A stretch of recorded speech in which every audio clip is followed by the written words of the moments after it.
I'm not entirely sure, but let's give it a try. Wait, you managed to choose the right door on your first... Weird. This place is quite different from the hotel. But I feel like I've been here before, and even lived here for a while. If I remember correctly, there should be a fireplace down that hallway.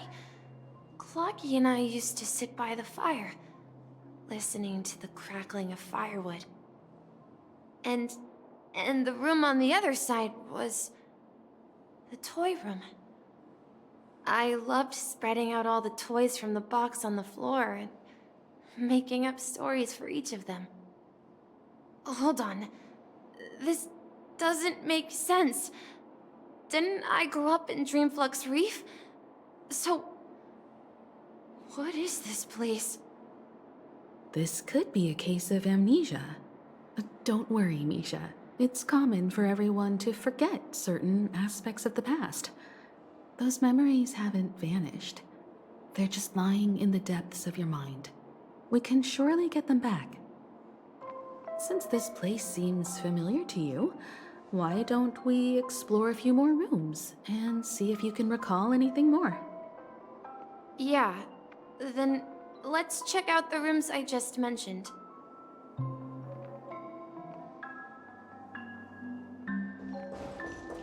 Tick-tock. Tick-tock. I heard some noises from the room. Origami bird?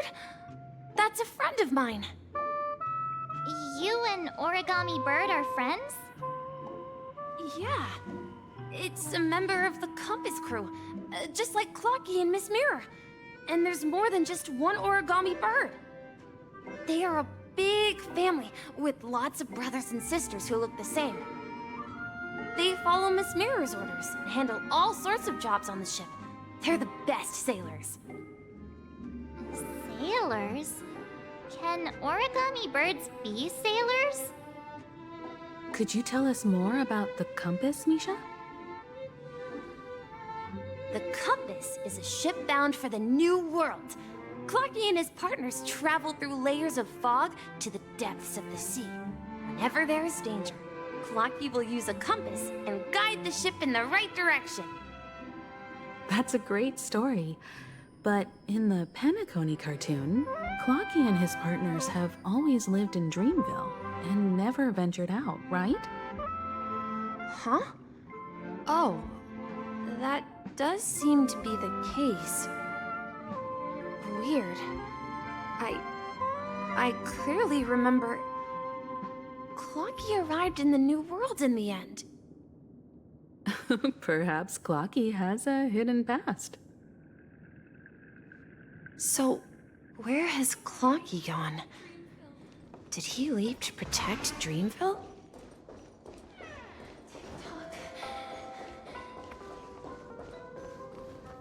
Mikhail, that's the name. Now we all know him as the watchmaker. So, who is he talking to? Do you know anything about it, Misha? I'm sorry. I don't know much about the watchmaker. But, Mikhail... Anything special about that name? Mikhail is Grandpa's name. Grandpa? Do you mean you're the watchmaker's grandson? But we haven't heard anything about the watchmaker having descendants. And the name Mikhail is not rare. Perhaps it's merely a coincidence. Could you tell us more about your grandpa, Mikhail? Yeah, sure. He was a seafarer who fearlessly ventured into mysterious seas and storms. He was always on the sea and had lots of friends who accompanied him on his travels. He didn't want me to call him Grandpa because that would make him sound old. He believed he was still young. The name Mikhail was given to him by his parents, Mihaly and Elise, both renowned seafarers. Every time he came back, he'd share his logbook with me and tell me about his adventures at sea. I want to become a great adventurer, just like him. It appears that the seafarer has nothing to do with the watchmaker. So, perhaps it's just a coincidence? So, where is your grandpa now? He went off on a new journey, and it's been quite a while since I last saw him. I think I hear the sound of water. You once mentioned there's a magnificent fountain up ahead.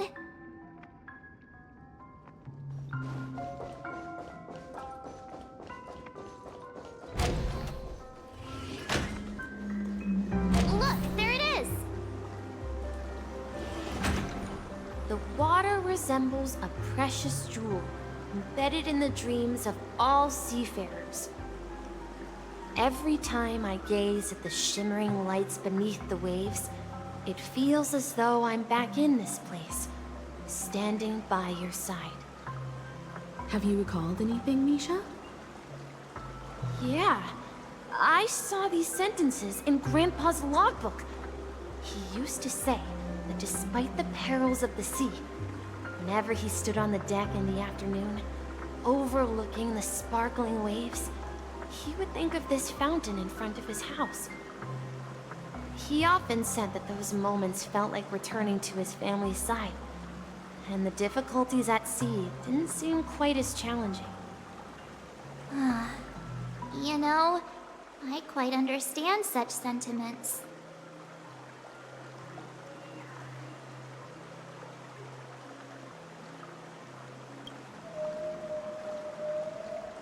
Hey, don't tease! I was just being a bit sentimental.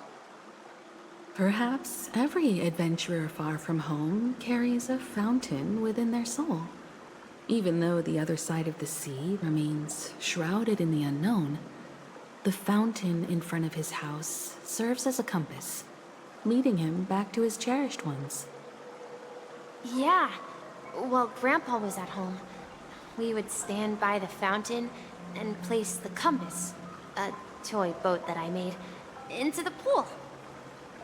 Back then, I would ask him when I could go on adventures like him, and he would always laugh and say I was still too young. It seems this Mikhail is truly a seafarer and has nothing to do with the watchmaker. Yeah, based on Misha's recollections, the scenes in the dream bubble appear to be his childhood memories. But this raises more questions. According to Misha, he was clearly born on an oceanic planet and led an ordinary life, with no connection to Penacony at all. Could this be some sort of metaphor? Perhaps the sea refers to the memory zone. I'm sorry. I don't know, but my memories keep pouring out uncontrollably, like water flowing from a fountain. Perhaps I'll remember more things if we go further. I wish to share your burden.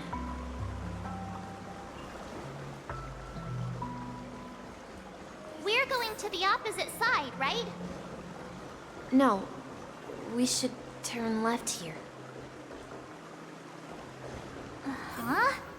Something feels different about this place. This is it. I remember this corridor.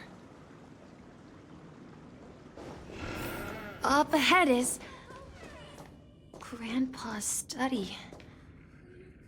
It was in that room that I saw him the last time.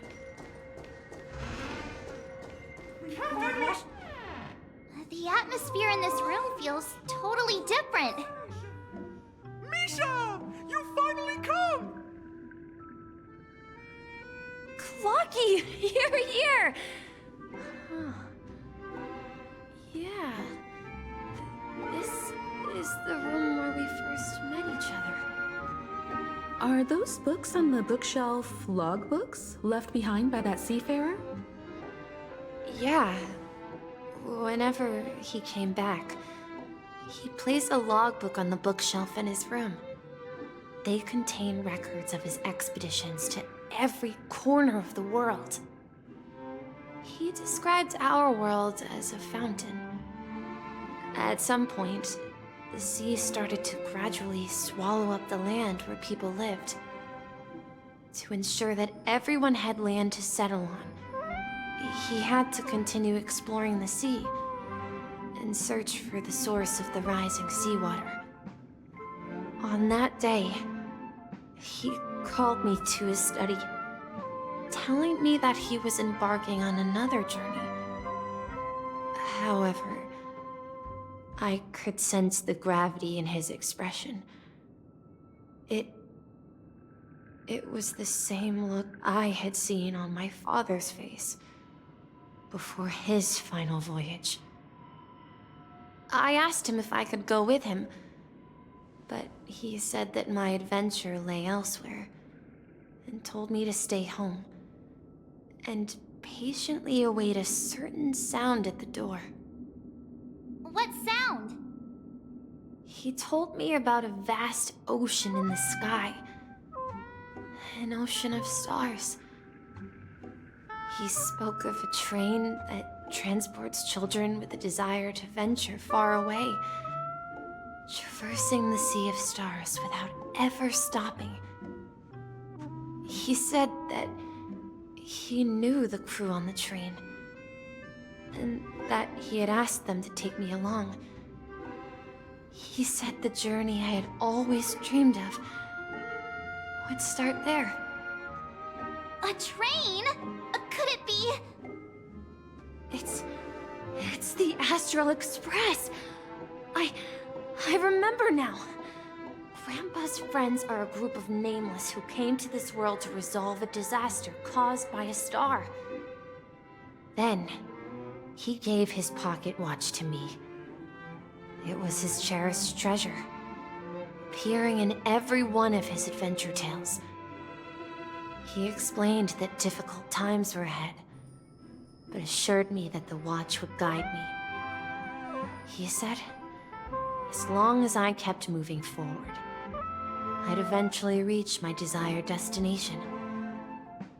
And then, it was as if I heard the distant sound of a train whistle, echoing throughout the room. Exactly, Misha! And then we followed that whistle, didn't we? Yeah. I think I can still find the way we took back then.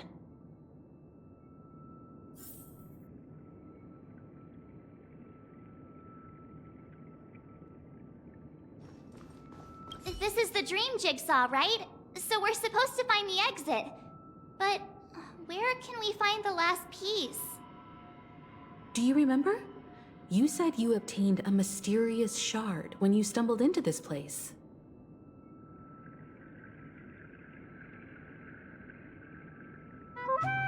Hey, the shape seems to match.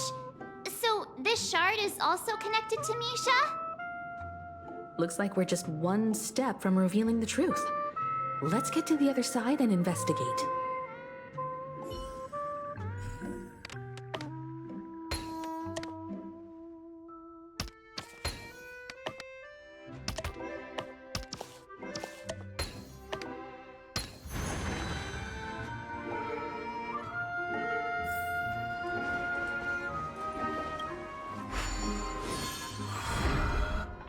This is it. This is my room of clocks. While I spent my time waiting for Grandpa to return from his voyage, Walter gave me this workshop, and it became my secret base. Here, I learned how to repair clockwork and gears, out of my fondness of precision mechanics. In my dreams, I was the captain of the compass, embarking on adventures with my companions, Clocky and Miss Mirror, in search of the new world. I was born and raised here. So, this building in the dream bubble is your childhood home? Yes, but not exactly. To be more precise, this dream bubble itself is my home. Looks like you've remembered everything now. Wait. Why does it feel like everyone else knows something I don't?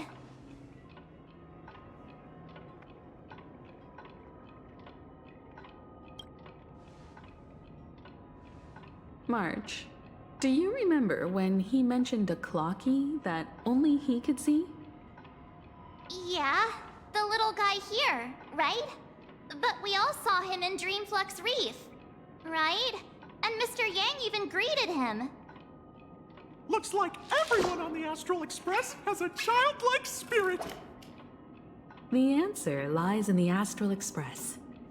His experience shows that neither Firefly nor Acheron can see this clocky.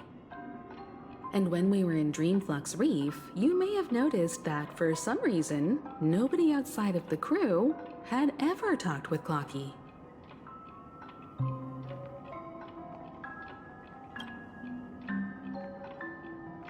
A mimetic life that can only be seen by a select few. It's just like a hidden message, left by someone for the nameless.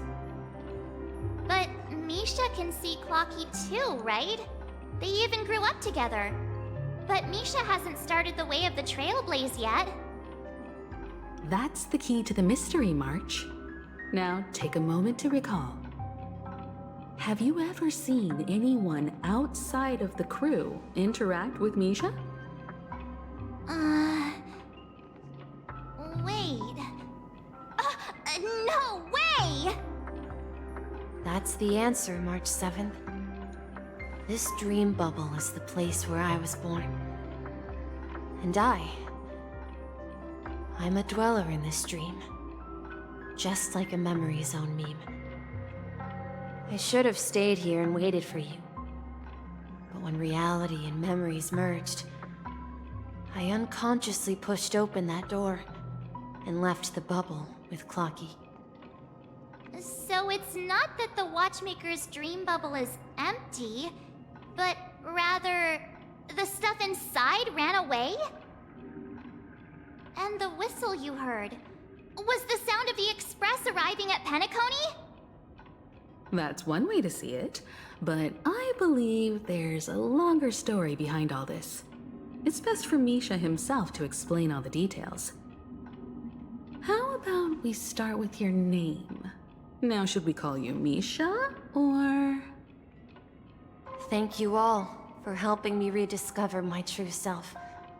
Now, please allow me to reintroduce myself. I was born on Lushaka, in the Presmere system, adopted by seafarers Mikhail and Char. They gave me a treasure, a name that carried their hopes. Mikhail Char Legwork, or simply Misha. If you prefer, you can call me by a more familiar name, the Watchmaker. So, you're the Watchmaker himself? Unfortunately, that legendary figure is no more. I am only a reflection of his life. As for the child who has been with you, he's the innocent protagonist of Misha's childhood dream. A friend of Clocky, a young apprentice, and a future mechanic on the Express. And this also marks the beginning of his journey, devoted to the Trailblaze. At the end of the journey, I left this this little little flame, which I so cherished, in my deepest dreams, hoping to pass it on to the nameless of future generations. However, He somehow left the dream bubble and forgot all about his task. I apologize for all the confusion this caused. Because he was born with a desire to trailblaze, wasn't he? I don't think Misha has forgotten his role as a guide. He remembered it, and that's why he mistakenly appeared as a hotel doorman in his dream from the very beginning. The one who brought our unconscious friend here must have been Misha. If that's the case, we encountered the Watchmaker's legacy from the beginning, didn't we? Well, I have a sarcastic friend who says I always take big detours and end up back where I started. Perhaps that's what every nameless has to go through. But in the end, you found me. I'm sure you're all wondering what my legacy is. I believe my hound has mentioned the Stellaron and my wealth. If I may apologize, the Stellaron part is real. As for my wealth, however, it's nothing more than a baseless rumor. I left my homeland as a child and embarked on the journey of Trailblaze. I traveled to various planets until finally reaching Asdana, where my friends and I built the original Penacony and fought for its future ever since. I've been moving forward all my life, doing what I could to overcome the obstacles in my path. But ultimately, my journey reached its end, and I left behind no possessions worth entrusting.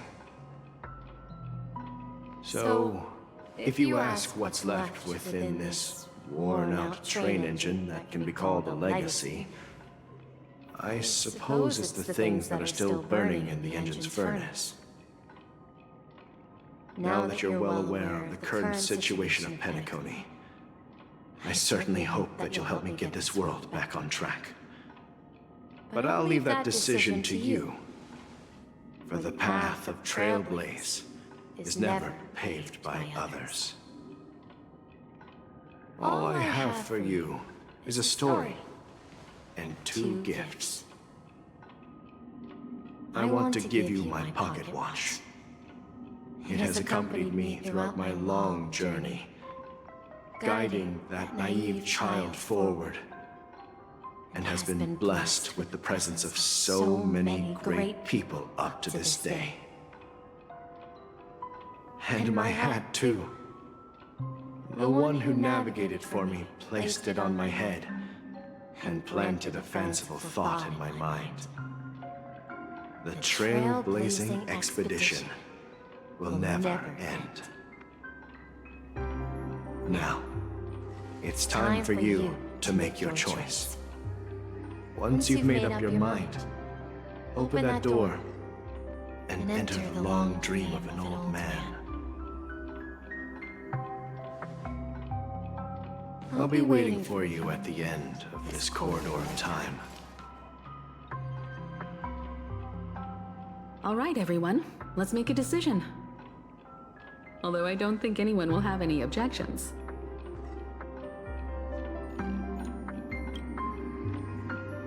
Oh, come on, stop joking at a moment like this. We've come this far. Surely there's no other option than moving forward. In that case, the vote stands at 2-1. Then let's proceed together to the end of this stream and tell Mikhail our decision.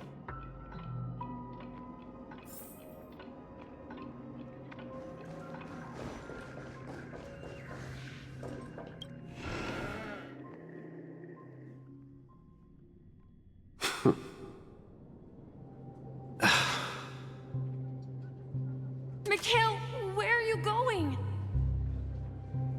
Someone has to step up and save Lushaka. So why can't it be me, Misha? Please don't go. And if you must, please take me with you. Don't leave me alone. Even without me, you know how to proceed forward, brave Captain Misha. The compass is waiting for you. Haven't you always wanted to be a better adventurer than me? Now go, board that train and start your journey. Where are you going, Mikhail? I'm going to clean the floor in the parlor car. I've promised the conductor. Wait, first tell me, did you fix this watch? Yeah? I know what it looked like before. Its chain was broken, the back case torn, and the marks on the dial all worn out. How did you manage to fix it? Well, it's hard to explain, but I knew it could be fixed. It's the hands, Mr. Amundsen. Its hands were intact and pointing in the right direction, so I knew there would be a way to fix the rest.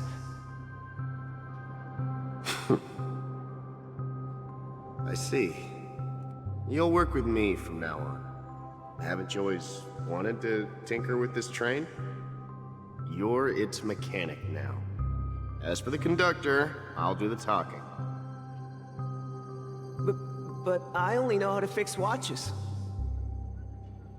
Don't worry. You've got what it takes. I'll teach you what you need to know. Where are you going, legwork? It's time to head to our next stop.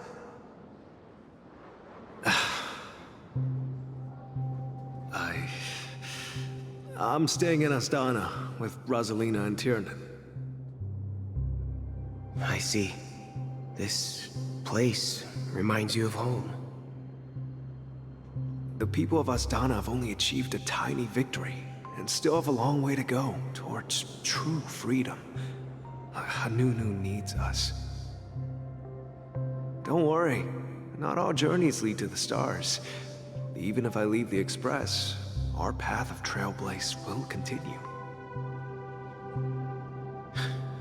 Yeah. I knew you wouldn't stay on the Express forever.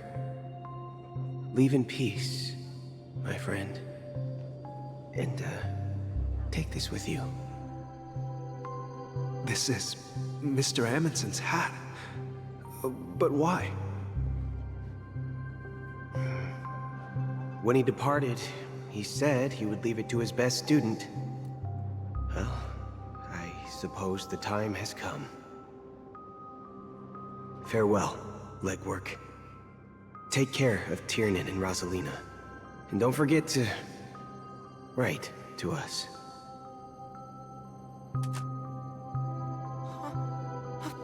Where are you going, watchmaker? Don't worry, Micah. Just going on a little trip. Someone has to be at the forefront of the interstellar frontier, and I'm the only former nameless in Penacony. So why can't it be me? Because you're all we have. Have you forgotten about Tiernan? The cosmos is way more dangerous now. What will happen to Penacony if we lose you too? But what will happen to Penacony if we don't find a way out? Ah, Tiernan. How could I ever forget him? I've spent countless sleepless nights asking myself why I didn't go with him back then. We Nameless won't stop. Don't worry, Micah. It's just a matter of getting back to my old profession. Just wait for me to come back. But if, and it's a big if I don't come back in one piece, then you'll become the next watchmaker. Where are you going, old man? Oh, you're here. Answer my question. What are you up to? Relax, Gallagher. I just came up with a great idea. Wanna hear it? Oh, come on. Aren't all your ideas just ways to get yourself killed?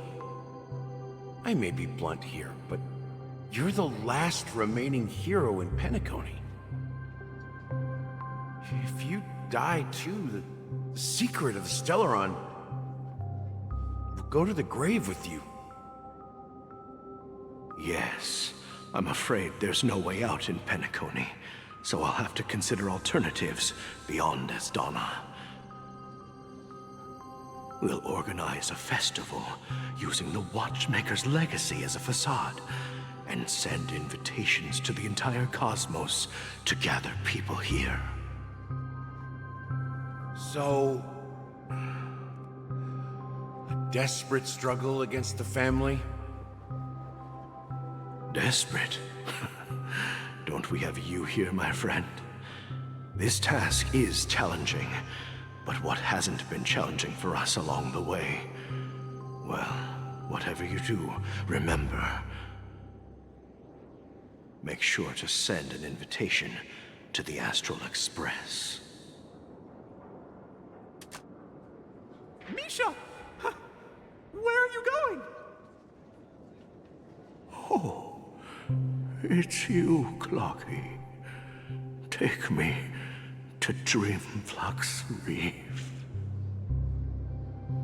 Last night, I had a long dream about the day we met.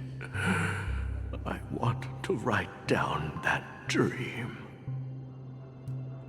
Write it down? Why? Oh, so I won't forget it. Do you remember how you got your name, Clocky? Of course! You told me that when you were a kid, you lived in a room full of clocks. Those wall clocks and pocket watches grew up with you and were your best friends. Yes, but what I didn't mention was there's a funny misunderstanding behind it. I was a kid, and there was always a special pocket watch in my memories. It was with my grandpa, guiding him on his sea voyages and leading the way in his every adventure story. I wanted to have a pocket watch like that too. And that's when you appeared in my dreams. Yeah. Every night, we boarded the compass and set sail together. But you know what? It wasn't until the day my grandpa gave it to me that I realized it wasn't a pocket watch at all. It was a compass. So, your name should have been Compassy. And the Watchmaker is just a nameless.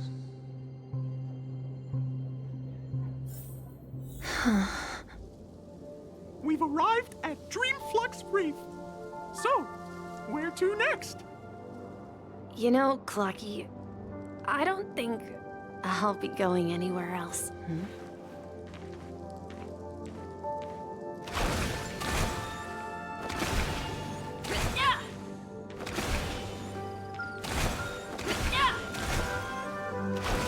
Please, wait a sec! Yeah!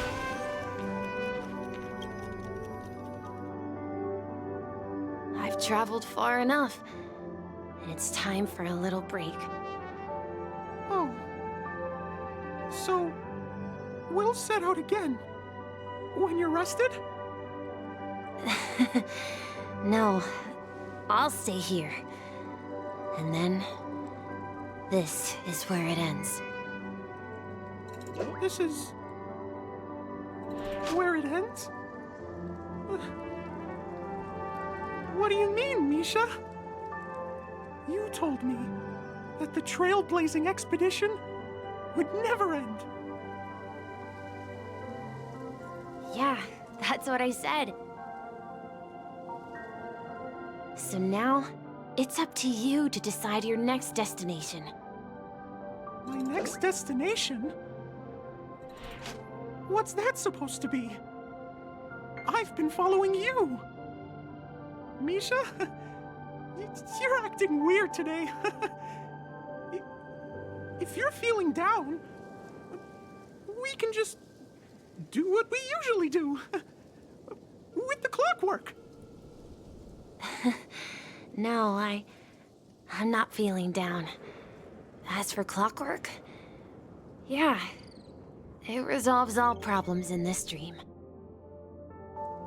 So, do you know what clockwork actually is? I'm not quite sure. Well, everyone gets lost at times. They may hesitate and doubt which way to go. That happens in this dreamscape and beyond. But don't worry. Everyone goes through moments of uncertainty and hesitation. Eventually, they gather the courage to make bold decisions. Whether it's calming, joyful, angry, or sad. All they need is a little nudge to take that step toward where they truly belong. I'm leaving that little nudge with you, and I hope you'll share it with others. Such is the essence of clockwork, the will of the Trailblaze.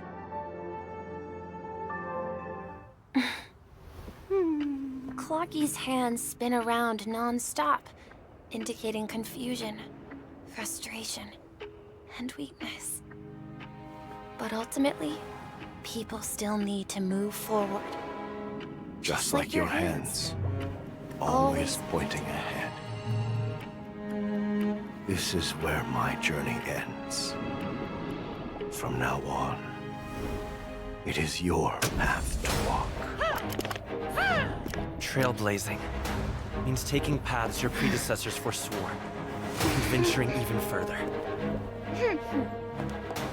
The Penacony in Mikhail's dreams does not belong to Order.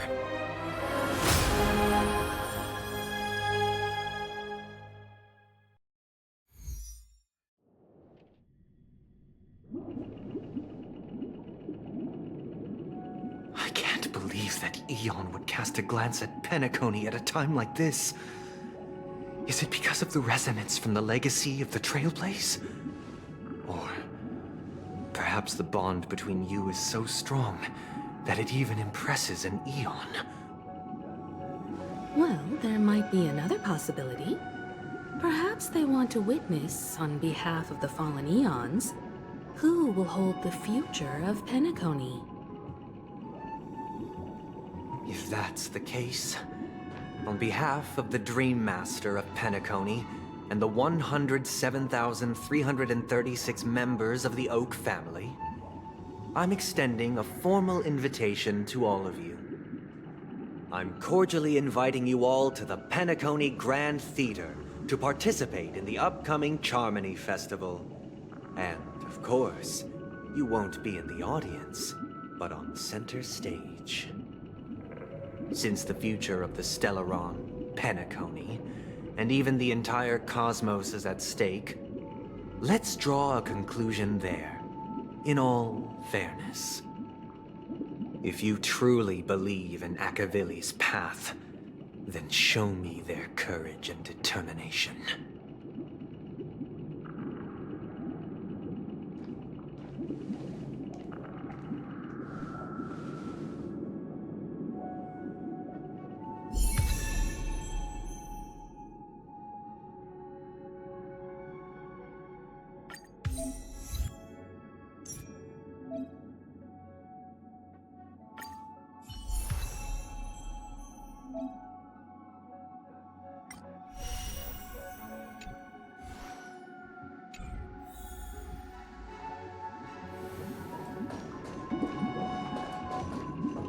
Does that mean he wants to fight us during the Charmony Festival? I'm afraid so. This is weird. Aren't Arc villains usually plotting some dirty conspiracy in the end? But he actually said something like, "in all fairness." Could it be that he's underestimating us? Well, in my opinion, Sunday is deeply committed to his own philosophy, and genuinely wants to prove that the Order is right. I sensed a strong conviction and a desire for dominance in him. Maybe he won't accept the outcome unless he wins fair and square. That's why he'll give it his all in the upcoming battle.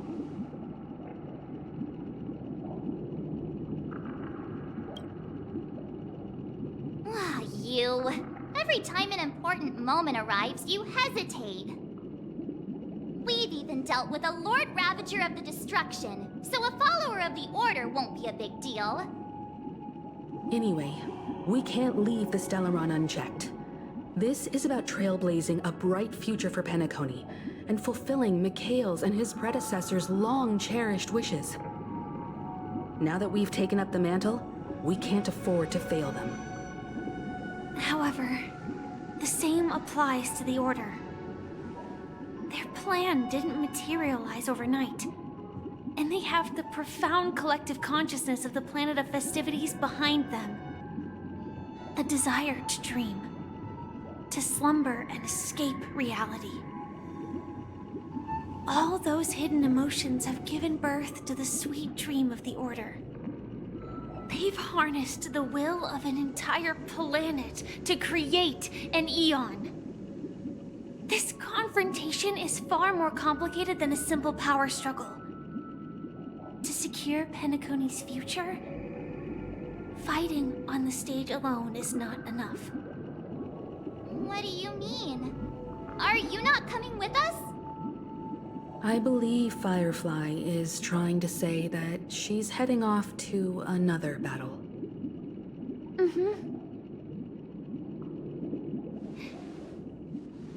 Before I left, the Destiny Slave told me that this journey would bring unforgettable rewards.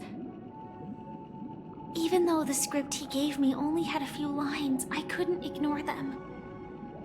Because one of the lines said, "I'll experience death 3 times in the land of the dreams." 3 times? This can't be serious, right? The first time was a painful death when I was stabbed by the Blade of Dormancy, which led to all subsequent events. The script will always come true,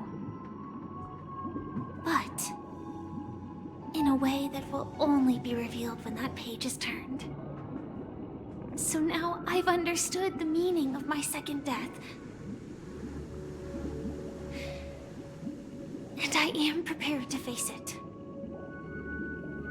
If all goes well, my efforts will provide crucial support for you. Only by achieving victory in this battle can we secure a future for Penacony. And only then, my third and final death won't come true in the most terrible form. The most terrible form? Does that mean... The true death, where everyone in Penacony loses themselves completely in the eternal sweet dream of the Order. We must do everything we can to prevent that. Have you made up your mind, Firefly? Yes. Otherwise, I wouldn't be here. Thank you again for your assistance for the Astral Express. May we meet again, in reality. Yeah. Farewell, everyone. May your trailblazing expedition never end.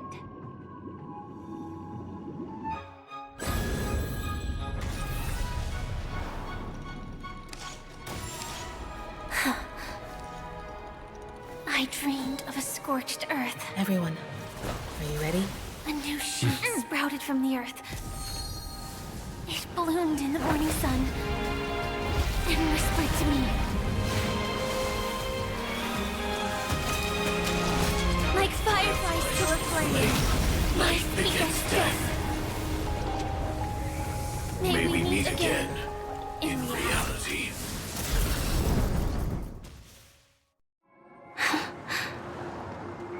After today, Japella's name will disappear from cosmic history, and the Everflame Mansion will take its place. In the not-too-distant future, you'll receive an invitation. That's your next stop. Land of the Dreams. Penacony. I hope you find whatever you seek there. Be it answers or salvation. You mean my 3 deaths? Silverwolf told me about it. It's such a shame that it's not part of my script. Well, I want to live.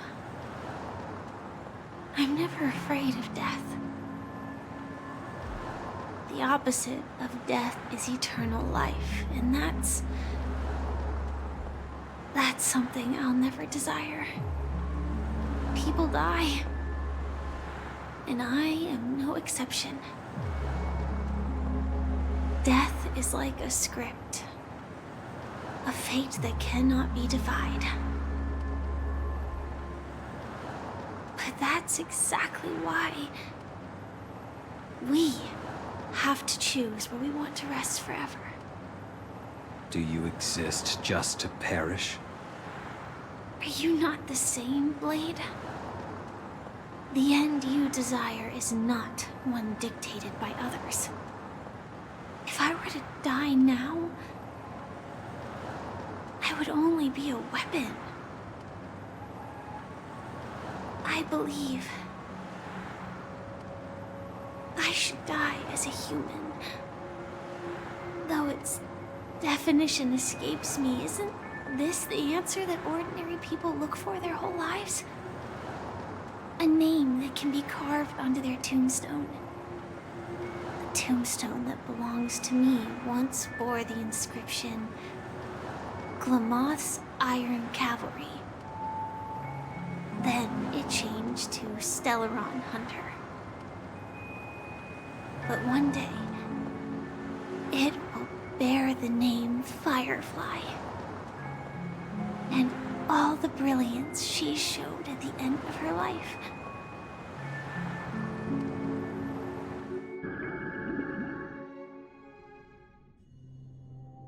That's quite unexpected, old man. Who would have thought your crazy plan would actually work? Do all you nameless fools just act on a whim? I can sense that this false sweet dream is coming to an end. The nameless may be young, but they had the ability to achieve this goal. Just like you did in your time. It's a shame you won't be able to see it firsthand. Maybe I won't either. Once something fictional is seen through, it ceases to exist. Yeah, not just those nameless. Even Mr. Wings is just like you. Stubborn, won't listen or give up, no matter what. Well, fate is unpredictable, I guess. If we weren't bound by those cursed paths, maybe we could have had some good talks. But in the end, we managed to do it. And now we can find solace. Remember how those idiots cursed us? They said, "Go to hell, you worthless traitors!" Well, I don't know if they really meant it, but if longing for freedom means going to hell, then I'll be joining you soon, you fool. Let's get together and have supper again in hell. Oh, I almost forgot. There's one more thing. Here's to you. A glass of hello and goodbye, Trailblazer. To the imperfect tomorrow.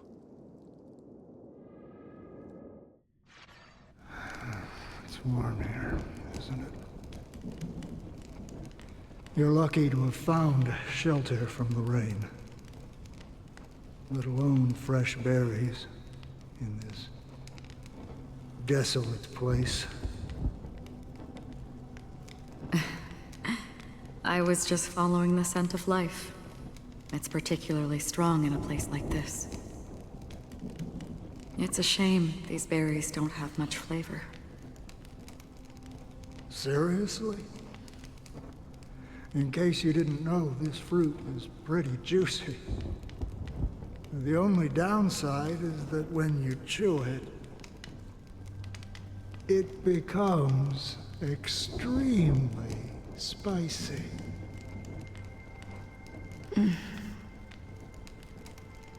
Have you lost your sense of taste?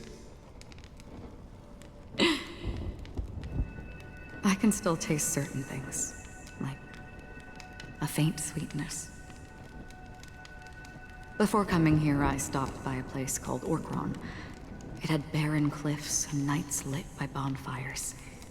Burgundy snow would fall from the sky, and when it landed on my tongue, it tasted like raspberries. The flavor wasn't exactly sweet, but it left a lasting impression.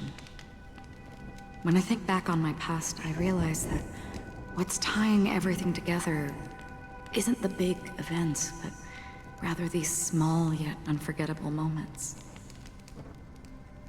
Don't worry about it. Losing oneself is a reality that every self-annihilator must face. At least I haven't completely lost my senses and memories yet.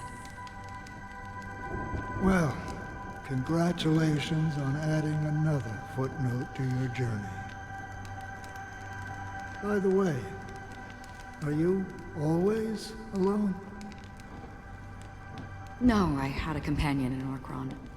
She's a short, nameless girl who aspired to explore IX. She always said she'd walk a path deeper and farther than Akavilis. Quite an ambition for such a small girl. So, what happened? She became stagnant water. Well, my condolences. Condolences. I don't need them. The girl left with a smile. She never regretted her choice and most definitely wanted me to say goodbye with a smile. So, that's what I did. That's proof that you're grieving for her. Or perhaps I'm just afraid. Afraid? I rarely sense that emotion from you. What do you fear? I'm afraid I'll forget the 30 days I spent with her, just like all the other days in my life. Most of them have already washed away with the rain, disappearing into an unseen realm. I fear that those vivid red memories will fade away too. There isn't much color left. And besides this faint, warm red, there's almost nothing. Hard to imagine. A ranger accustomed to bloodshed, destruction, and chaos finding warmth in the red color. Because I have experienced this warmth many times. Long ago, I promised someone that I'd bring it to more people. And that for every remaining moment of my life, I'd strive for a better ending for all. As long as this red color still lingers, I have a chance to fulfill that promise. It represents a burning fire, a blooming flower, the berries in this cave, and life itself, fleeting yet still dazzling. In the end, it will lead me beyond the horizon of existence. And on the other side, I will cut off nihility. The one blessed by the sleeping and shapeless is considering how to kill them. That's truly pure nihility. But you're right about one thing. after spending so much time near this stagnant water. Only when I look at this vibrant red fire do I realize that I'm still alive. When will this rain ever stop? Perhaps when the sorrows of the departed have finally quieted down, the sky will clear up.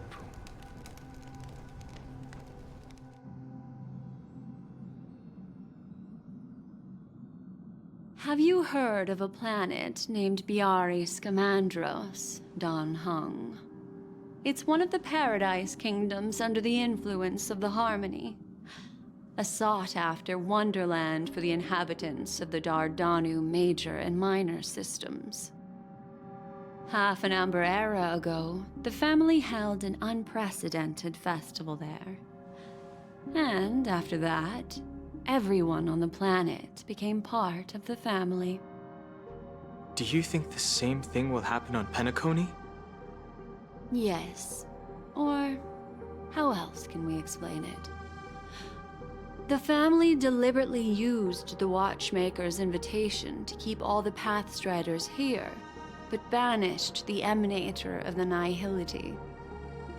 Because of the nihility, I'm rarely affected by the power of other paths, but somehow I can unconsciously infiltrate them. Maybe that's the risk they're trying to avoid. I would disagree. Biari Scamandros is not part of the credit system or connected to the Silver Rail. It's nothing more than a remote civilization sheltered by the Harmony. But Penacony is different. If the family messes with Penacony, that would be like declaring war on almost half of the factions in the cosmos. They have no reason to do that. No, they don't. If they truly serve the Harmony, that is. What do you mean? The path in Penacony is impure. The Harmony here has impurities. Do you remember the ancient swarm disaster? Tazeront, the propagation, brought endless havoc to the universe, and it eventually evolved into a fierce battle among all eons. 2 paths lost their eons in that war, the propagation and the order. Coincidentally, their downfall is related to a certain eon. Shipe, the Harmony. Legend has it that they participated in the crusade against the Imperator Insectorum, and devoured Anna the Order for unknown reasons. Holy forgaroni. So you're saying that the 2 leaderless paths are working behind the scenes? But I don't see any descendants of the propagation in Penacony. Could it be that the remnants of Beyond the Sky Choir are hiding within the family, trying to resurrect a fallen eon? I can't say for sure, but they're definitely planning something for the Charmony Festival. This is getting way too complicated. Is this why you want us to leave Astana right away? Are you giving up? The Charmony Festival will start soon. There's one thing that I need to confirm no matter what. A warp jump is the best way to do so. Time is running out. I have another plan.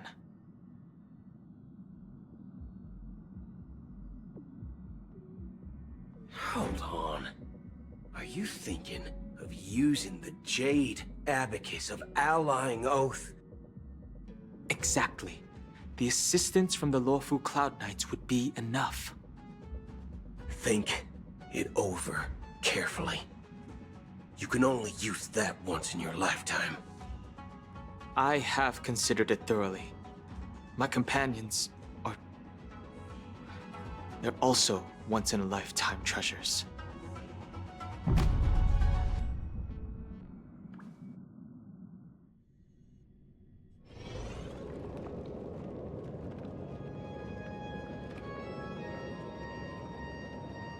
Are you the only one here, my child? The Nameless is quite the diplomat. Our secrets have spread like wildfire within the family. And IPC starships are gathering towards Astana. This is a crucial moment for us. So, where is the Chosen One who harmonizes the varied sounds?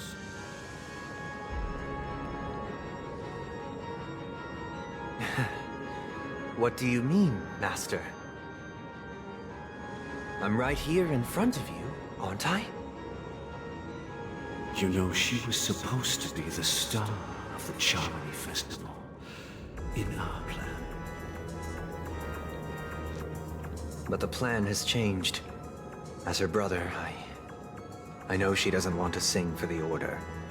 So I'll take her place.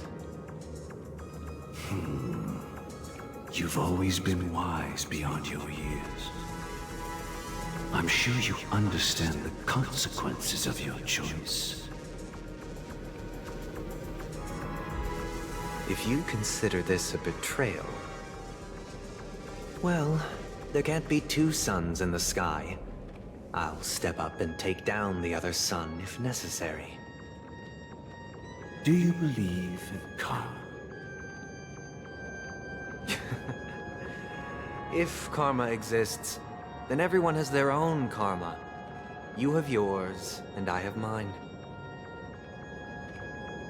And my karma has nothing to do with you, Mr. Gopherwood.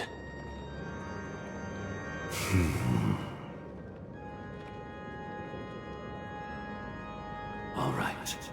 Since you're willing to sacrifice yourself for her, I'll grant your wish. Well, the compromise came sooner than expected. Why? You and your sister were born as twins of the Order. And one of you is destined to follow this path to the end.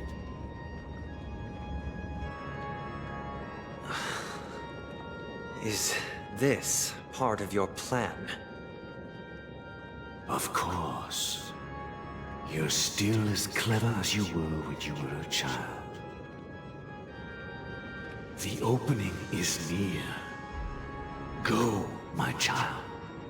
Seize the power of the harmony and reveal your karma. I have one final question, Master. Why did you choose to bring the Order to Penacony? Wouldn't it have been better to choose a desperate world instead of a city filled with hope and dreams? Why? It's for justice, my child. If we lose justice in our hearts, we'll make the same mistake as the Harmony did. So, it's not you who manipulates the dreamscape with the Stellaron, but...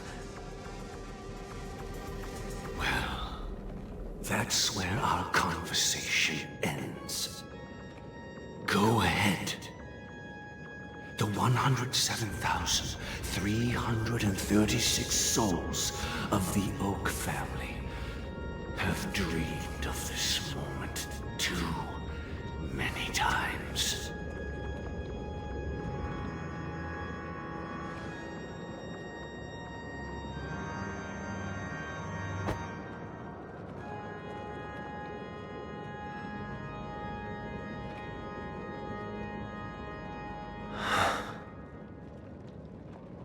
I shall ascend to the heavens, becoming the scorching sun.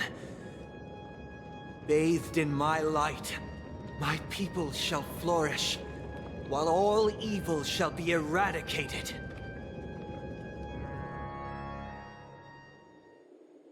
This is the interior of the Penacony Grand Theater. It's quite exhilarating to be flushed into the air by Soulglad.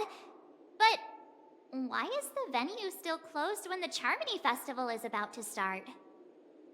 And not only that, the entire theater is eerily quiet. No audience, no staff, no one around.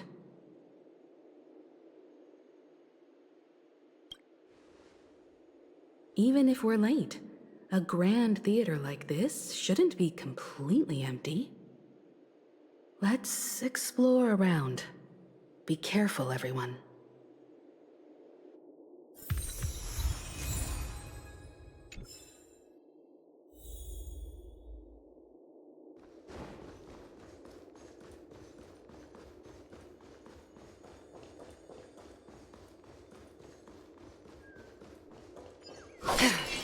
Gosh, the atmosphere here is so creepy and unsettling.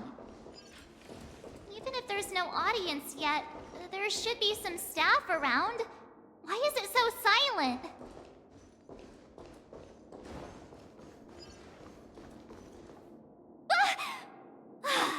Yikes! They scared the life out of me! Why are there so many puppets at the ticket office?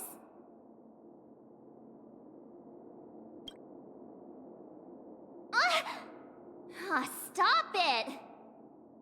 Are these puppets part of the stage setup? Even so, it's so eerie that the entire front hall is empty.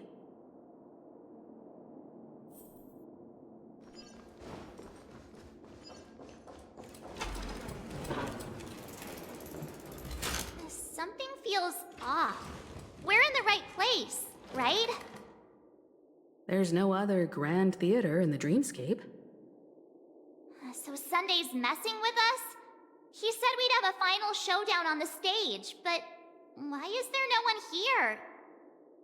My apologies for the delay, March 7th.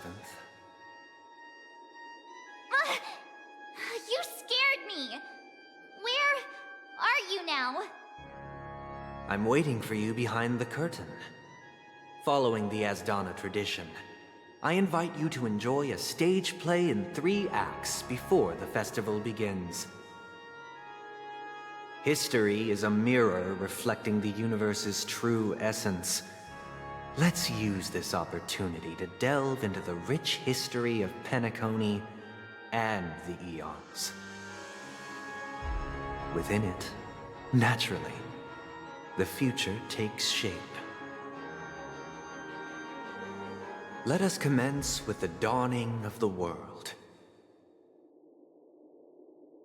After the Dusk Wars, darkness veiled the sky, and chaos consumed the earth.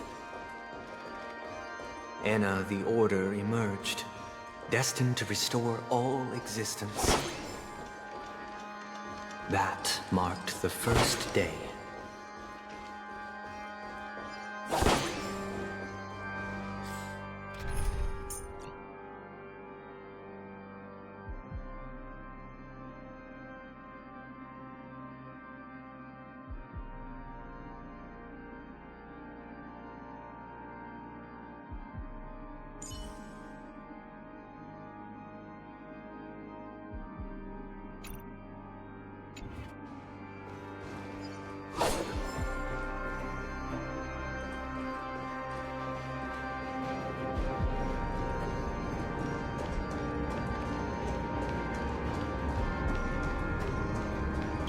They gathered nebulae and forged them into picks, thus creating a grand lyre with black and white keys. Strike the white keys, and the sun rose. Strike the black keys, and the moon rose. And so, the cycle of day and night arose. That marked the second day. The puppets are gathering around the frame. Are they expecting us to enter it?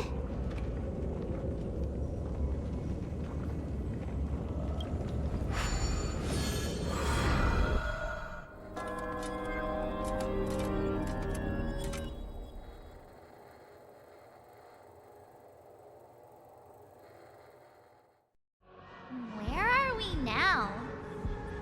The atmosphere here looks similar to Sunday's inner world. Perhaps this so-called stage play is created with his abilities. This act is named Ode to Prisoner. Given the atmosphere here, I believe it's about Penacony's past.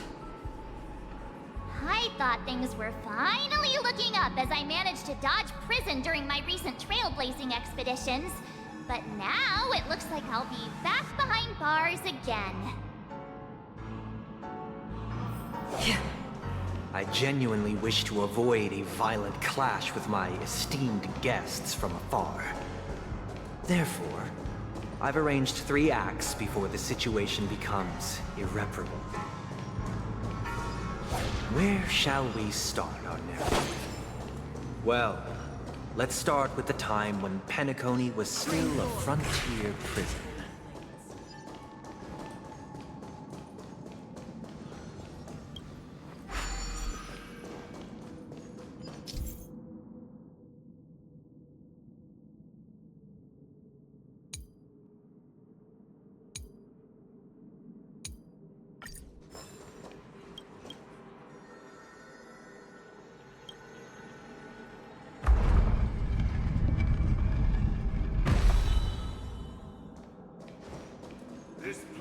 In 2147 AE, a prisoner named Hanunu ignited a struggle for liberty and emerged triumphant.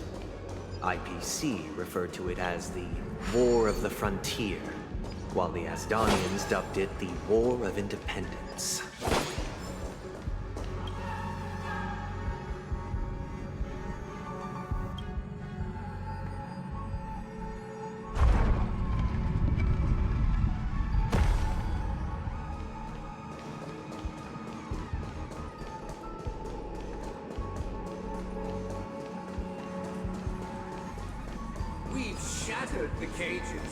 It's true that Hanunu was a legendary hero, but it must be acknowledged that while he bestowed freedom upon the prisoners, he didn't grant them true liberation. The 3 nameless stayed on the planet, endeavoring to spread the tenets of Trailblaze throughout the frontier prison.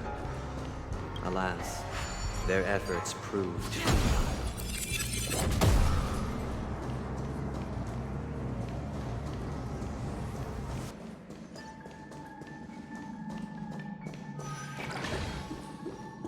Let's build another prison, not within the... Once again, Asdana was engulfed in war, this time the enemies originating from within.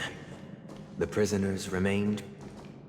I hope you like this land of freedom on a scorched earth. As you can see, their sentences have long ended, and the IPC guards have long been expelled. Yet, these prisoners remain enslaved, not by external forces, but by the confines of their own minds. Freedom permeates every corner, except fragile souls. It gives solace only to those who believe in its existence. Prisoners, this is my order. Learn the essence of freedom and teach your fellow prisoners to fight for their lives.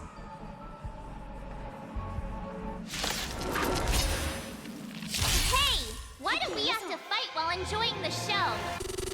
For I desire not only your enjoyment, but also your assistance in its completion. Spend freely. Retribution will find you. Beneath the waters lies an endless abyss. I weep for the departed. It too shall fall. Feeling spiffy? On the still waters of oblivion. Ill fate descends. Bust? Or maybe I'll take it off!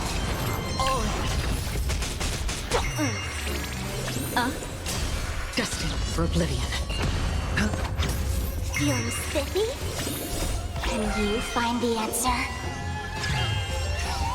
On the still waters of oblivion. No one can restrain you anymore. You are free.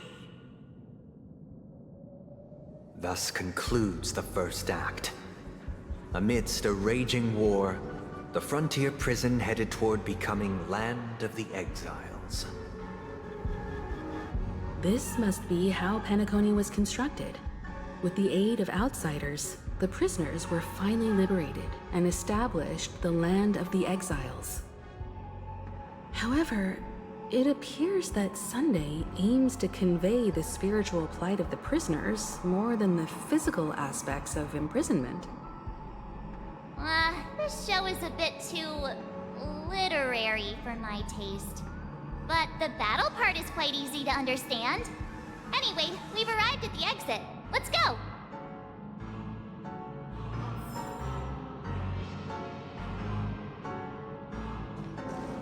These puppets... Where are they guiding us this time?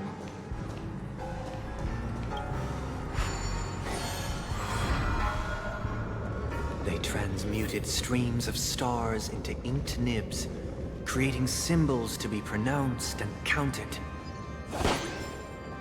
They molded stardust into flowing rivers, assigning the righteous upstream and the unjust downstream. Thus, all things were marked, and the world learned to discern between good and evil. That marked the third and fourth days.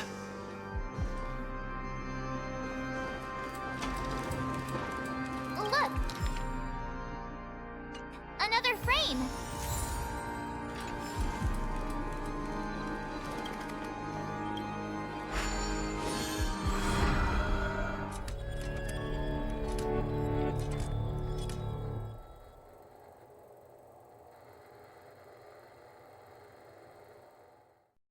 Ode to Fool. This must be the second act. The surroundings are different from before. The stage decorations look a bit tidier now.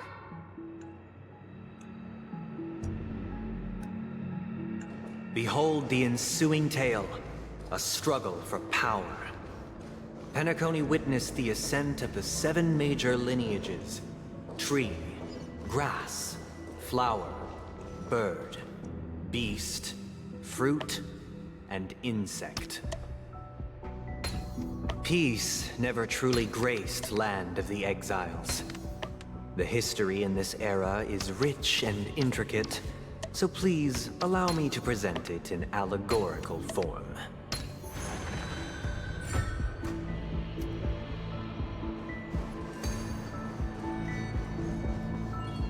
Welcome to this mansion, dear Alice.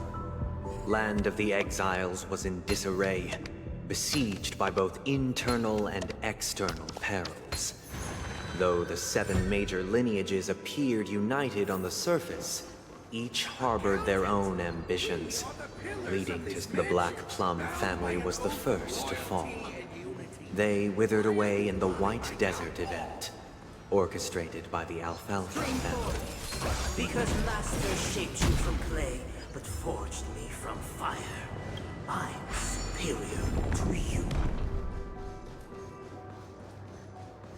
My child, you did not serve the The leader of the Alfalfa family sought to defect to the IPC, trading freedom for survival.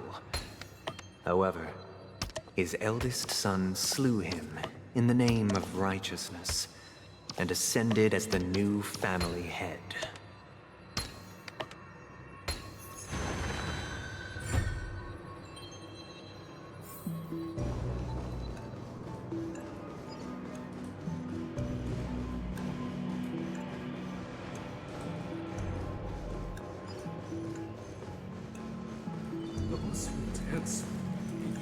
Stream 4. The Lamp Moth family endeavored to extend the silver rail left by the Express, only to be eradicated by the remnants of the Swarm, leaving nothing in the unforgiving cosmos.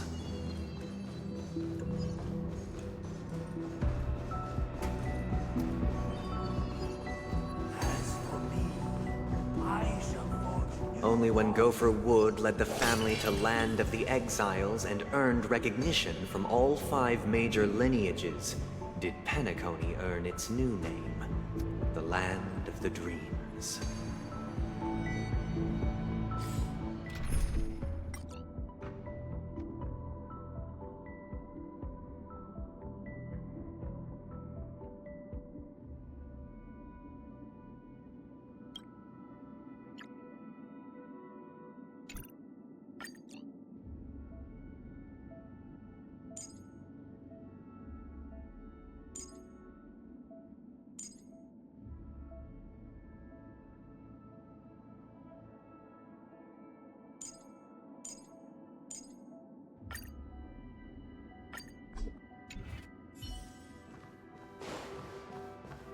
Dear outsider, I beseech your aid in purging this mansion of the poison spread by the lurking instigators.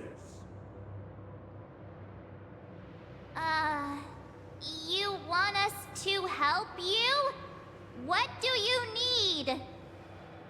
I wish they could regain their reason and cast away the shackles of hypocrisy. This is the second act. Looks like it's about Penacony's journey to becoming the Land of the Dreams, during which the family plays a crucial role. But this new master seems like a bad guy to me, don't you think? Perhaps this is the truth Sunday is trying to express, if you read between the lines. The Harmony changed Penacony just as the guards once did. Looks like we've gotta help those guys kneeling down over there calm down a bit, right?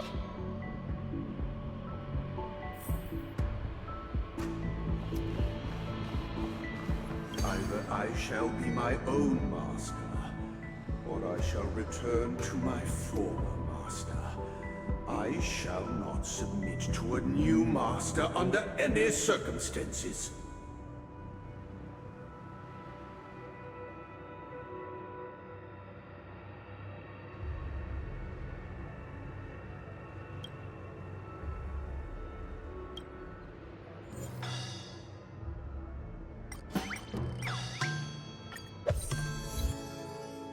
Without a master, who can grant me true freedom?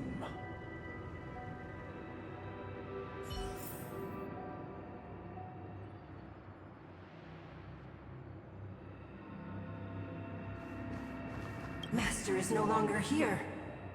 I thought I'd be free, but I'm not. Now, without my master's command, I'll have to seek guidance from the blind.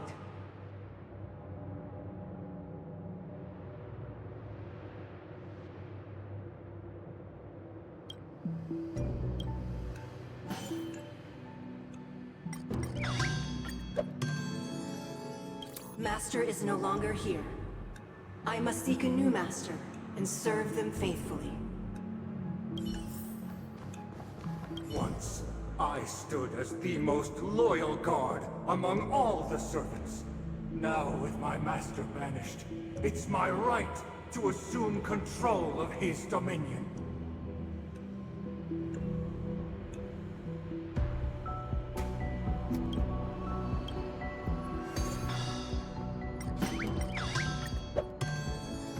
My former master has long departed. But why do I still fear the remnants of his creation? Master! Oh, you will return in due course, and I shall stand vigilant, awaiting the reward for my loyalty.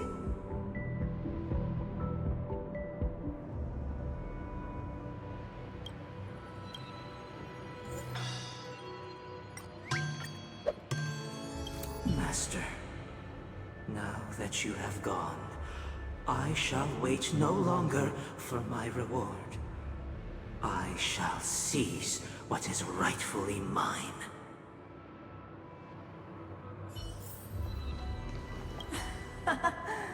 In the absence of my master, I am free. But without their guidance, for whom shall I sing?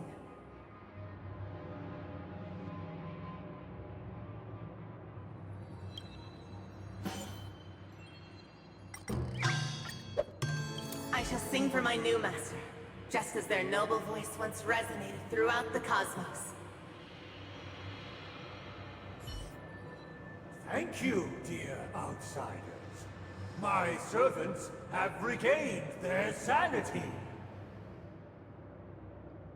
Heed me, one and all. Your former master shall not return. It is through righteousness and unwavering support for one another that we shall attain true perfection. Cast aside the veils of hypocrisy and embrace one another. Get ready. Looks like another fight is about to begin.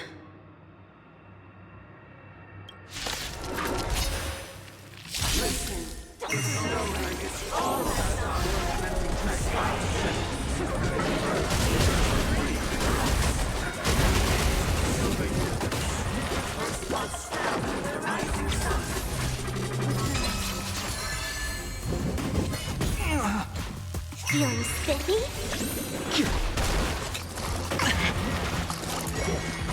No dirty tricks, huh? All will be swept away by the wind.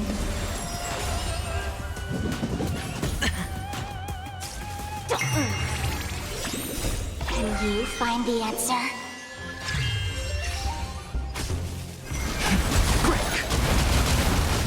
It's on me. Bust. Or maybe I'll take it all. Watch your head.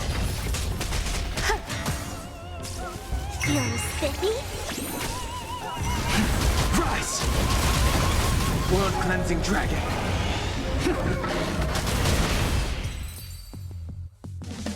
Alas, they remain but slaves till the very end, with the illusion of freedom. Thus concludes the second act. Amidst an illusory harmony, Land of the Exiles charted its course toward becoming the planet of festivities. This is how Penacony fell under the family's control. Since the arrival of the Harmony, the Land of the Exiles has undergone dramatic changes, not all of which have proven beneficial. This guy really loves dramatic scenes. Bet he comes from a whole lineage of stage performers.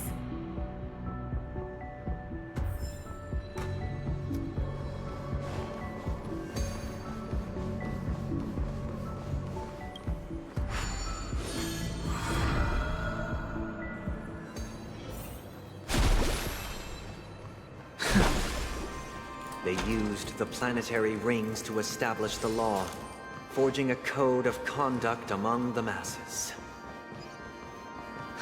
A grand lyre with black and white keys served as an instrument, while symbols of articulation and numerical notation took the form of musical notes. The downward flowing river became a melody, and the canon of law dictated the form. Thus, all mortals found their unique place within this symphony. That marked the 5th and 6th days. This guy is really into these puppets.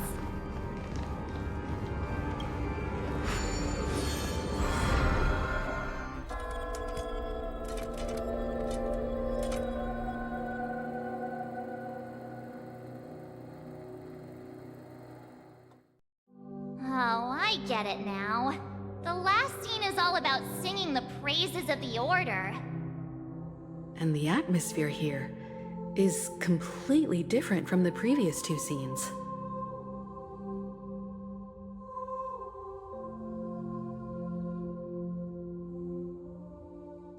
This is the concluding act of this play. I have showcased...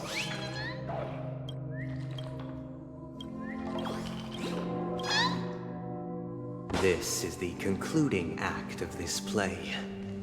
I have showcased the past and present of Penacony, hoping that my desire for change resonates within you. And now, I shall reveal its future to you. Without a king, who shall bear responsibility for the people? If the people lack force, without a king, we will make choices on their behalf and stand against. We shall support one another, and standing against the mighty.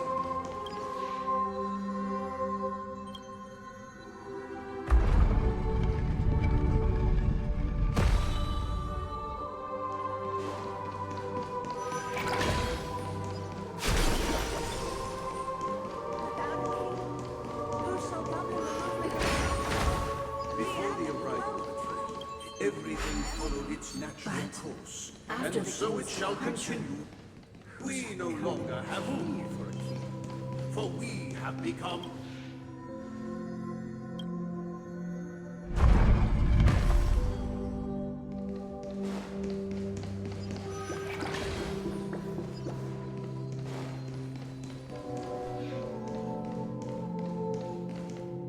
Hey, aren't we supposed to kick off a short story and have a fight here just like we did in the previous acts? Why aren't any of these puppets saying anything? Perhaps we'll need to complete the story ourselves, just like we did before. So, do you think their mind needs tinkering or something?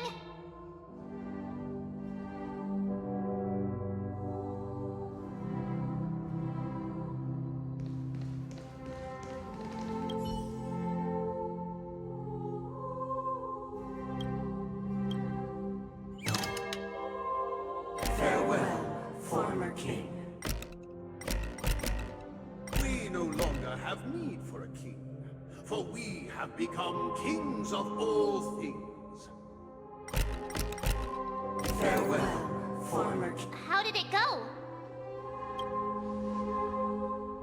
You can't change them? What does that mean? My apologies for my negligence. I forgot to inform you that the final part was scripted long ago. Let our previous king recount it to you. Now it is time for the final rite. Prepare for battle. Looks like we'll have to fight again. Descending from the infinite spiral staircase, I progress towards the future with measured steps. No need to remember or seek guidance.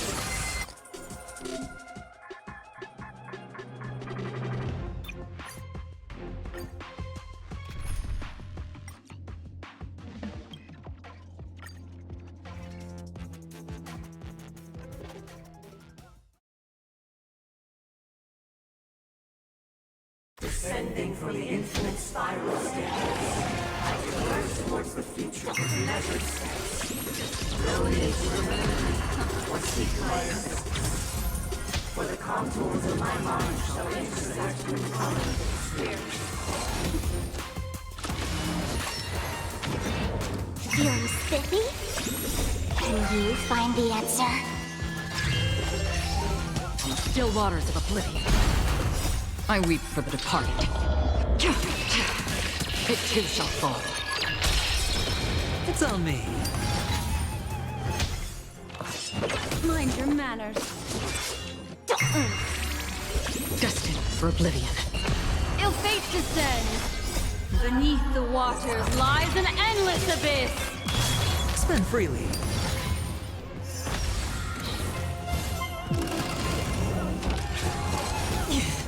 Feeling spiffy?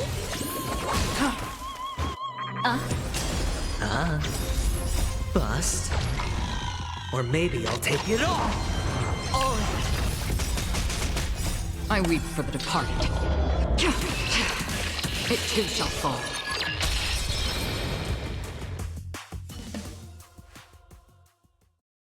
In the hushed expanse of a nocturnal reverie, I leave faint traces behind. No need to remember me, or to recall the essence of dreams. What is mine shall wane, while you shall transcend its delicate nature.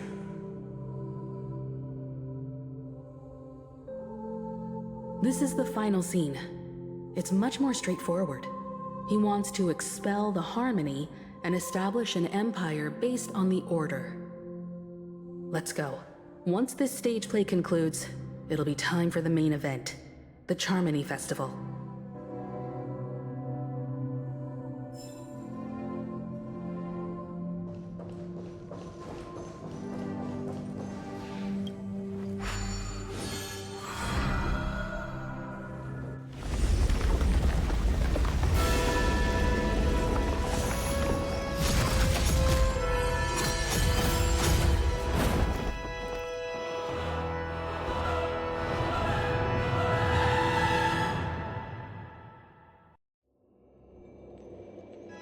They imbued the world with meaning, perfecting all things in the heavens and on earth.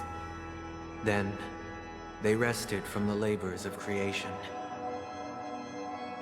Yet, all beings cried out to Enna. Under the banner of the Order, you have defined all things in the cosmos. But this made us realize that we are but puppets in your hands. Thus, on that day, all beings united and cast the Eon into the abyss of oblivion. This Grand Theater looks totally different. Is this the power of the Order? Everyone, get ready. This could be a tough battle.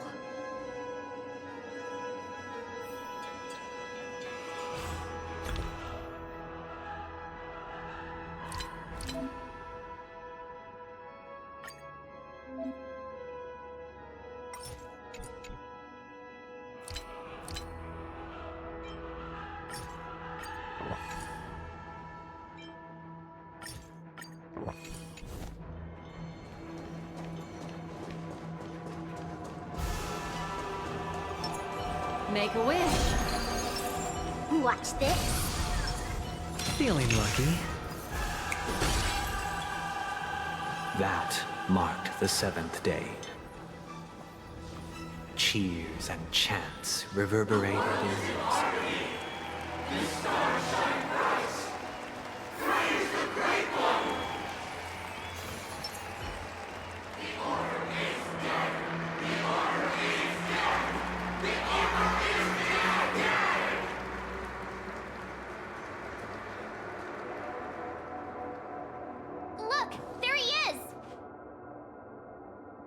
That concludes everything related to the Order. What are your reflections on this, my dear guests? Nevertheless, this is but a trivial blip in the annals of galactic history. What truly matters is the course this river shall take in the days to come. You've arrived at the perfect moment. The Charmony Festival is about to commence, and it would be a shame if you were absent for the Harmony's prologue. Allow me to extend my warmest welcome once more. Welcome to Penacony Theater, the very core of the Sweet Dream, the abode of the Stellaron, the grand stage of the Charmony Festival, and the very place where the future of Penacony shall be determined through conflict.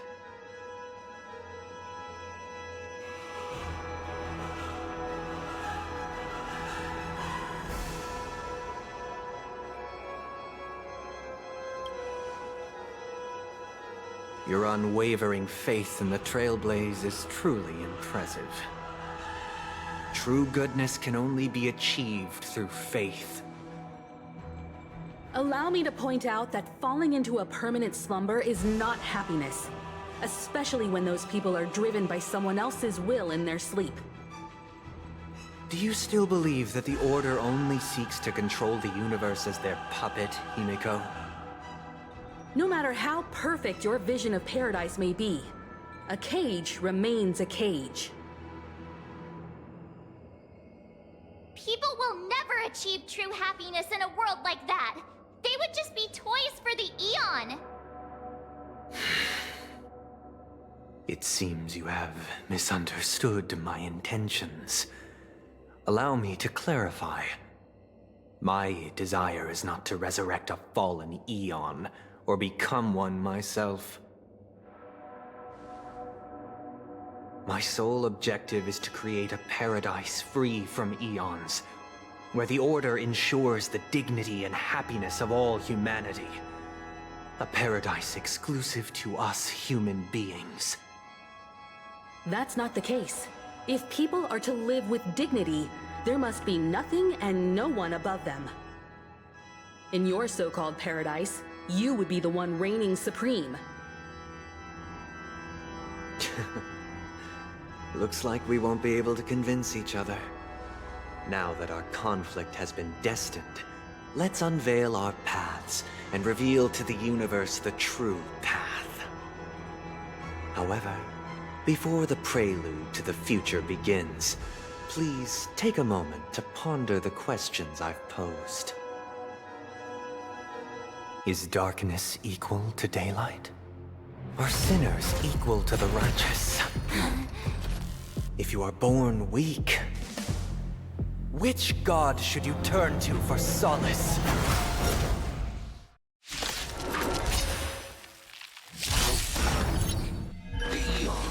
Great mind, under the banner of the Order. All things in the cosmos.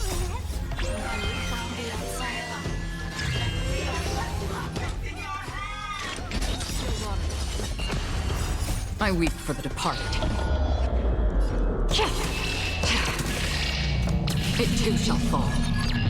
Destiny isn't chosen. Ill fate descends!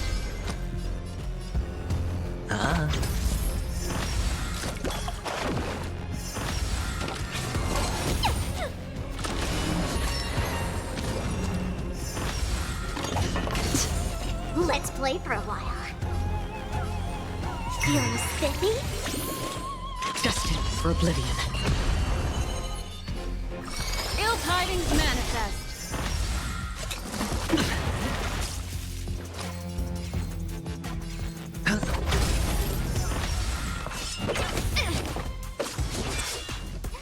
Did that hurt? Free will, or was it fate? Can you find the answer?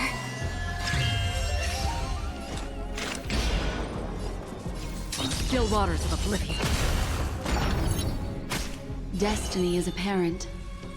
Ill fate descends! Again?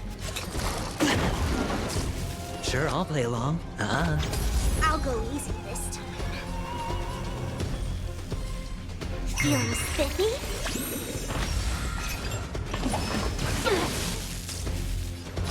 Spend freely. Memories are ever beneath the waters lies an endless abyss. Another journey begins. Destined for oblivion. Ill tidings manifest. Mind your manners. Free will, or was it from the still waters of oblivion?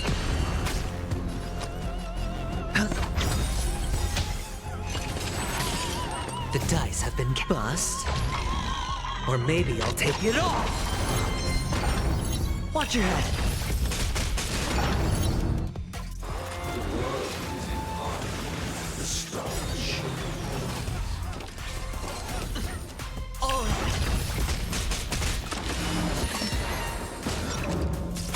What do you want to know? Ill fate descends! Can you find the answer? Feeling spiffy? It's on me.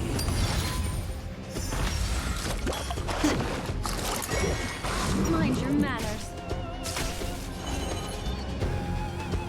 Ill tidings manifest. Let's play for a while.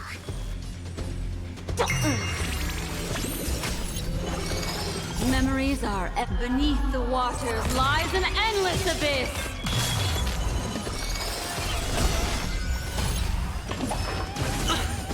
Trying to pull a fast one. Watch your head. I weep for the departed. It too shall fall. Again?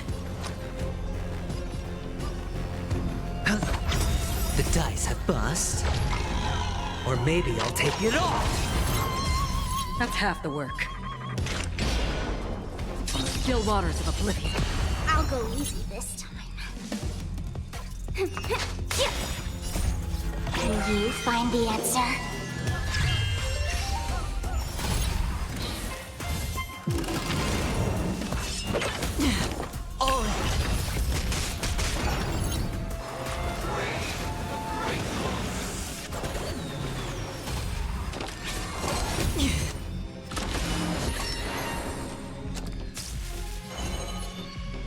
Ill tidings manifest.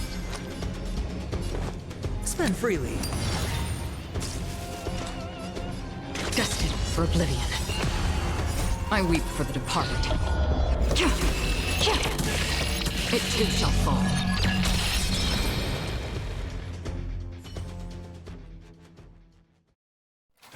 I already know your decision. I now permit you to gaze into the sun. On these 107,336 stones, the almighty and powerful strings of harmony are at my disposal. The supreme tuner, harmonious choir, Dominicus!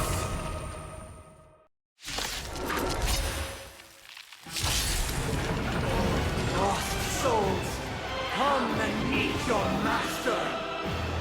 The embodiment of the harmony? So the true purpose of the Charmony Festival is to usurp it?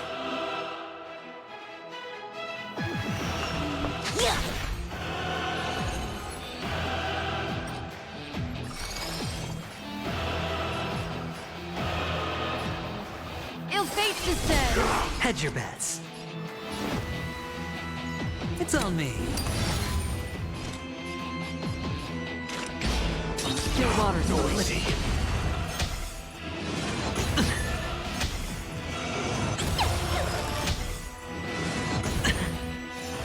Noisy. Wise and perceptive as you are, answer me this. Why could the harmony and the order merge into one?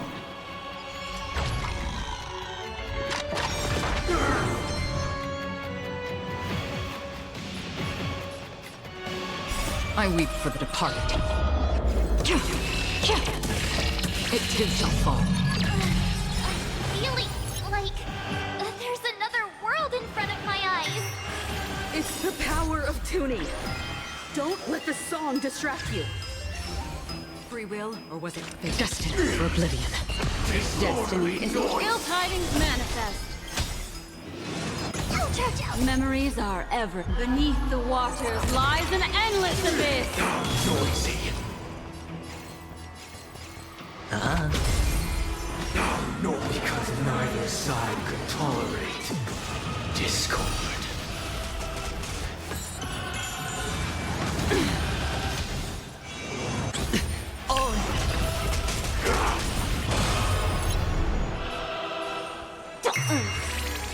Another journey begins. On the still waters of oblivion. I weep for the departed. It too shall fall.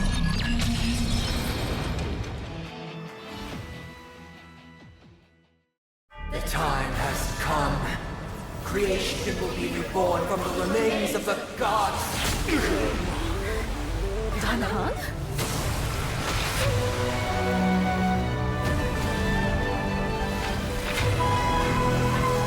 Radiant spirits, heed my word. Show no mercy!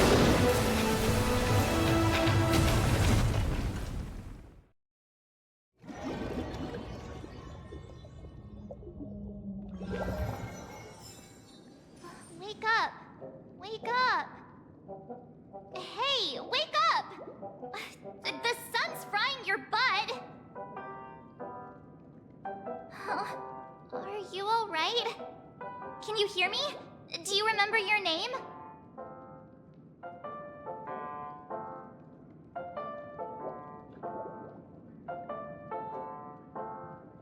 Oh, not good. Try to remember. Your name is... All right. Stop joking around. The Lightning Lord may be all-powerful, but they're not going to cause sudden memory loss. I'm just glad you're okay.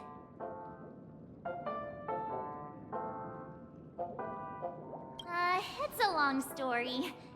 Simply put, Don Hung used the Jade Abacus of Allying Oath when we were in the middle of a fierce battle, and summoned the General to help us just in time. And then we returned to reality. Look, this is your room. Everyone else has also returned from the dreamscape. Himeko and the rest are at the lobby discussing matters with the General. And now that you're awake, we should tell the crew that you're all right. Come with me. Not going to come chat with me, sleepyhead. That voice... is that Black Swan?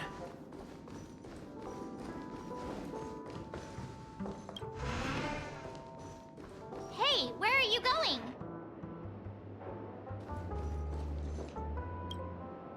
Hey, we meet again, sleepyhead.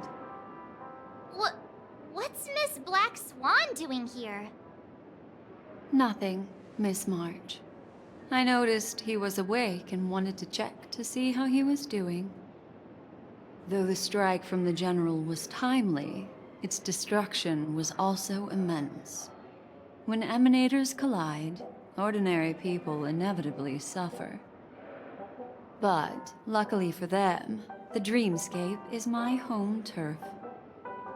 Thankfully, I managed to get everyone out before the harmonious choir collapsed. Oh, so that's what happened! Thank you, Miss Black Swan! Don't mention it. After all, I wouldn't want to see such precious memories vanish. You're heading to see your friends, aren't you? Would it bother you if I walked with you for a short while? Of course not. But you're not planning on doing something like last time, are you? Why would you think that? I've never harbored any ill intentions. Well, not when you're around, anyway. Himeko and Mr. Yang are probably still busy. Let's go look for Don Hung first!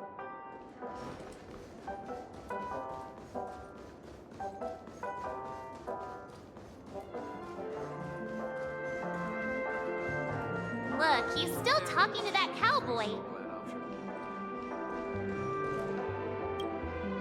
You're awake. How do you feel? Well, fork me. You must be that Stellaron they were talking about.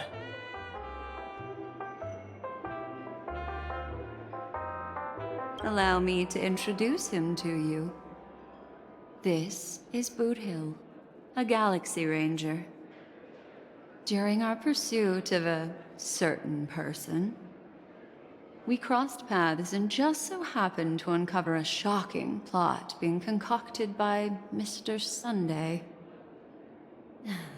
Which is why we sought you out, to help the Astral Express save the world together. No need for thanks. The Galaxy Ranger's principle is correct every injustice one sees. That's how you lot in the Xianzhou put it, right, Don Hung? More or less. Wait, hold on a sec. This is the first time I'm hearing about this certain person. Who are you chasing? And why would that lead you to the Express? Good question. It's, who was it again? Don Hung. Do you remember?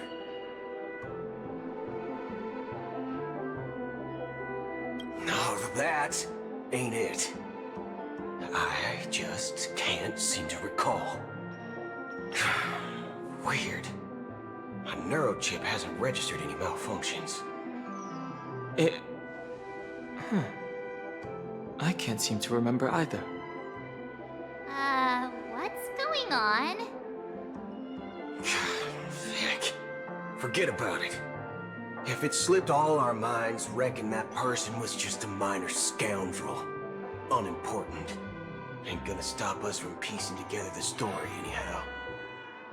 Yes, when the dust settles, I'll just think of a way to recall it in the memory zone. Everyone, let's hurry up and look for Miss Himiko, shall we? He's now a minor star on Penacony, and the entire hotel's concerned about his well-being. You're right. Let's head to the lobby then.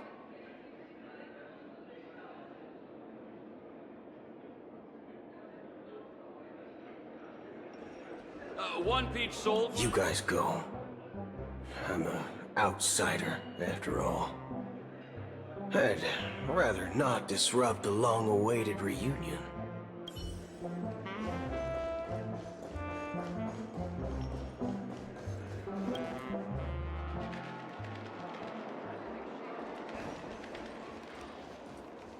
Look, they're with the That's all right.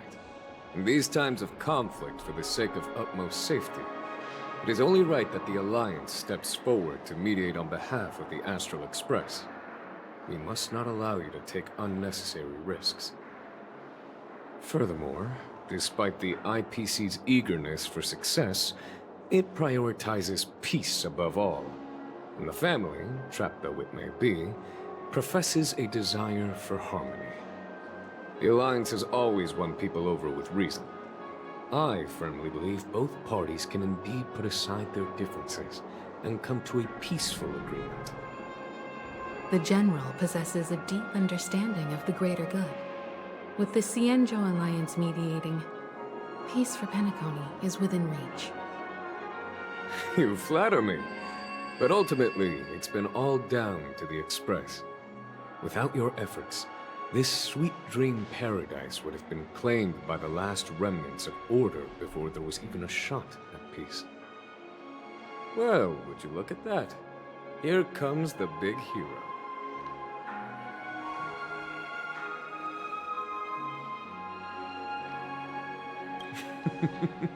Here's the galactic baseballer, the paragon of both heroism and humility.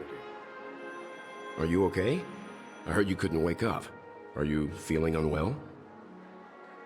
Don't worry, Mr. Yang. There is nothing wrong with him. He practically burned through a lifetime's worth of jokes on the way here. What about you, Mr. Yang? I heard that even Miss Robin wasn't spared. And that guy locked you both up. It's a long story. But at least Mr. Sunday took it easy on us. He used an ability called tuning to connect our consciousnesses with his. In other words, he imprisoned us within his consciousness. Thanks to General Jing Yuan's destruction of the Harmonious Choir, we were able to escape. He used that tuning on us too. Does that mean that we were almost imprisoned as well? I can confidently say now, he was truly after a fair fight with us. Had he wanted, he could have easily taken us down, without so much as lifting a finger. Speaking of the Oak family head, where is he now? It's complicated, but in a nutshell, he's now the former Oak family head. The IPC has named him the key figure in the family's Penacony split, citing a threat to cosmic peace. He must represent the family and answer for the unrest caused. His trial is set to take place at Pier Point. The family quickly labeled him and the remnants of the Order as enemies, declaring the turmoil an internal rebellion. This move effectively barred the IPC from intervening in family affairs on both moral and rational grounds.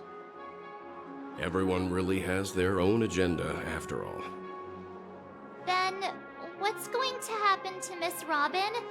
She and Sunday won't be able to deny their involvement in the Charmony Festival. They're siblings, after all. Why the sigh, General? I can only say that this incident is an unexpected mess for the girl. The Alliance will try to persuade the family to consider this matter carefully during mediation. It's time, everyone. The IPC's key members and I have agreed to consult one another before the upcoming negotiation. Do any of you wish to sit in? Given the General's invitation and the matter's significance to the universe, the crew will naturally accept. However, if the IPC has any reservations... Why, of course you're welcome. They've mentioned that your team is a trusted ally of the IPC and Penacony, so there's no reason not to welcome you. Besides, if there can be reliable observers from the Astral Express present, discussions will go more smoothly. So, what do you all think? Well then, we shall oblige. I'm kind of allergic to those types of situations. I think I'll just head back to my room and start packing. Not to worry. Himiko and I will take care of things. I'm afraid I'll also have to return to the Express first. The conductor is worried about us. It's best I go and explain the situation. Thank you. What about you, Will you join Welt and me? Or have you got other plans?